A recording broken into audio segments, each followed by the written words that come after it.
Let's talk about your experiences on social media because, your Twitter story is pretty fascinating.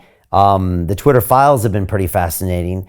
I personally am waiting for the YouTube files to come out because I feel like I'm going to have a story a little bit like yours. But what happened? Explain people your journey with Twitter. What happened? And then when Elon Musk asked you to come in and he kind of opened up the kimono so you could really see what happened. It's an important story. Yeah, so in August of 2021, I decided to join Twitter. Right, so I'd never been on Twitter before. I think you can see how naive I was, Brian. I thought that all you really needed was to publish good science. All through my career, I told my graduate students, don't join Twitter, just write papers. Don't need to publish. This is how I say this as just to show people how naive I actually was. If any graduates are listening, I'm very, very sorry for giving you bad advice. I joined Twitter in August 2021 in order to get the message out, because I was really so obvious that Twitter was the place where you could reach politicians, you could reach journalists, you could reach other scientists, and it was, you get abused. It was, like Martin was on Twitter. You could see every time he would post something, he'd get this great mix of people who were thanking him and for his insight, but also just heaps of abuse from people who didn't like what he was saying. And a couple of times, Martin had been censored on Twitter for saying completely sensible things, like on masks, on who should and shouldn't get the vaccine, so on. And he recommended that I go on Twitter as a way to sort of ensure that at least they didn't censor all three of us. If his account got censored, I could go on. And very quickly, my readership grew from, I think most had almost 100,000 people within a few days of joining, which is, I was floored. It's but 100,000, I wanted to reach 1 million. I wanted to reach as the largest audience as I could. And what I wanted was, I didn't just want supporters who would follow me because they agreed with me. I wanted to reach people that disagreed with me. I humans. I didn't want to be abused particularly, so I blocked people that were really abusive to me. But people who disagreed respectfully were like gold to me, right? They were people who I could reason with, I thought that was the purpose of Twitter. At least that was the purpose of Twitter for me. It was in order to get the message out to lots of other people. What I noticed was that I've got a lot of people who agreed with me. It was fantastic. And there's an adrenaline or whatever, like dopamine hit from that, where every time you post something, a lot of people agree with you. You're like, oh yeah, I'm doing well. The problem was that the social purpose of Twitter for me was to make my case to everybody else who didn't necessarily know about me or agree with me. And what I learned when Elon Musk took over Twitter was that the day I joined Twitter, I was put on something they call a trends blacklist, a blacklist. The Twitter put me on this trends blacklist the day I joined Twitter. And the blacklist, the way it works is I post something and my followers can see it, but the rest of the world, it's very unlikely that they'll ever see it. If you're not on a blacklist, there's some possibility that if somebody who's friends with someone who's you're friends with tweets it, and it'll end up in a part of the social network that you don't normally reach. And with the trends blacklist, there was no chance of that happening. My tweets could not go viral in that way. Everything looked fine to me. Before, when I was the blacklist, it looked like 100,000, 200,000 followers. It looked like had a pretty good reach. But the problem was there was the reach to the already converted, not to the people that I really wanted to reach my message to. And so what was it? So did you notice that there wasn't a lot going on? And then were you ever taken off Twitter? No, I was never. I was briefly suspended because there was some for a day. There was an incident where some journalist was doing some hit piece on me, and so I put the when did you stop beating your wife kind of questions online from the email that the journalist did, and then but it had that journalist's work phone number on there. And then it turns out that Taylor Lorenz of the Washington Post complained because I had that phone number there to Twitter, and they suspended me for a few hours until I took the tweet off.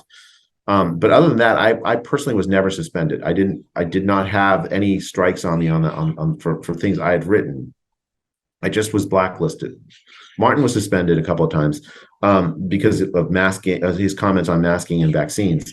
But that blacklist was insidious because it basically undermined the reason I was on Twitter to begin with, and I didn't even know it. From my personal point of view, it looked like I was doing fine. So it was really striking. It was like one of those things where like if they just told me I was blacklisted, I just would have not joined Twitter. I would try to get my message out some other way, not wasting my time. When Elon Musk bought Twitter, he opens up the Twitter files. The Twitter files are basically just, he invited some independent journalists to look at some of the correspondence that Twitter had. And Barry Weiss of the Free Press wrote a story where I featured prominently as a person who was blacklisted by Twitter. The question, though, and you mentioned YouTube, the question is, why did these social media companies do this?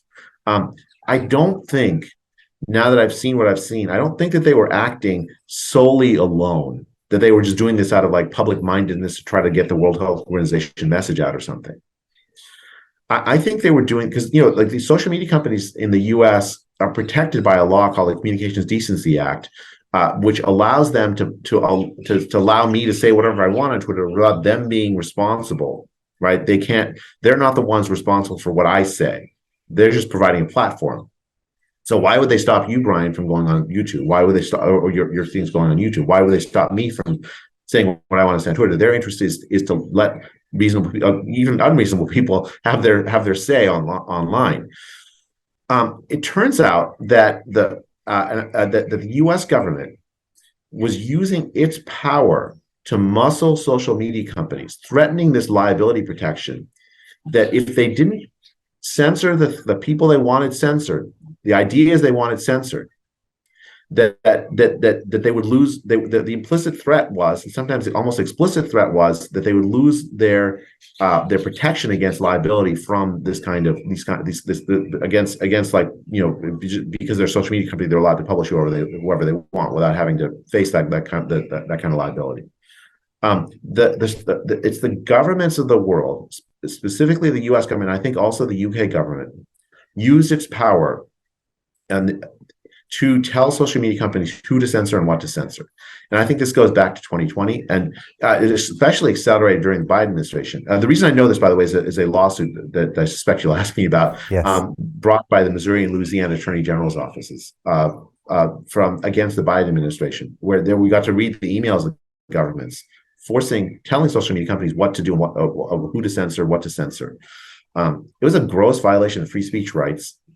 So Jim Rickards has just recorded a video that's not available to anyone in the public, and he's going to be talking about how this upcoming recession is going to be fast, it's going to be bloody, it's going to be nasty. But at the same time, he's going to show you how you can position yourself to profit from all of this chaos.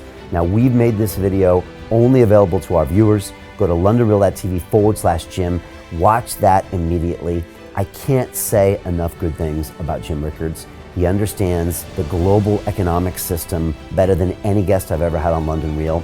His predictions are almost uncannily true, and you can learn how to profit from his vision, from his expertise, and his understanding of economics. So go to londonreal.tv/Jim or click the link below. It's an excellent, excellent look on what's going to happen in the future and how you can position yourself to profit from that. Jim is one of the best in the business, one of my favorite guests on London Real, and he's very, very good at predicting the future and showing us all to profit from it. So click the link, and I hope you enjoy. Hey, do you want to profit from crypto? Then join my DeFi Academy. The Crypto DeFi Academy will help you create generational wealth. But don't take my word for it. Listen to my students. When I first got into crypto, I remember thinking to myself, I need to learn more. Brian Rose, learning crypto, learning DeFi, got to do it. I am so grateful that I jumped in and did this. I had to break through some limiting beliefs that I can do this, that I can afford this, that I can be in this. It challenges the things that are deeply rooted within us. Joining DeFi Academy has been one of the best decisions I have made on my blockchain journey. This course was a life changer, a game changer, a huge eye-opener, coming from knowing practically nothing at the speed of the learning over 4 weeks was just fantastic. The information you provided in this class was invaluable. I feel far more confident in my next steps. You took complex concepts and made them easier to understand.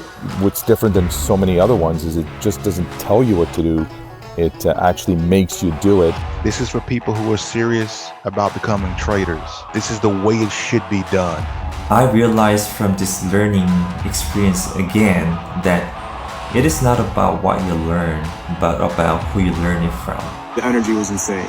I've never experienced such incredible energy on a live call. Brian Rose, you are a legend, my friend.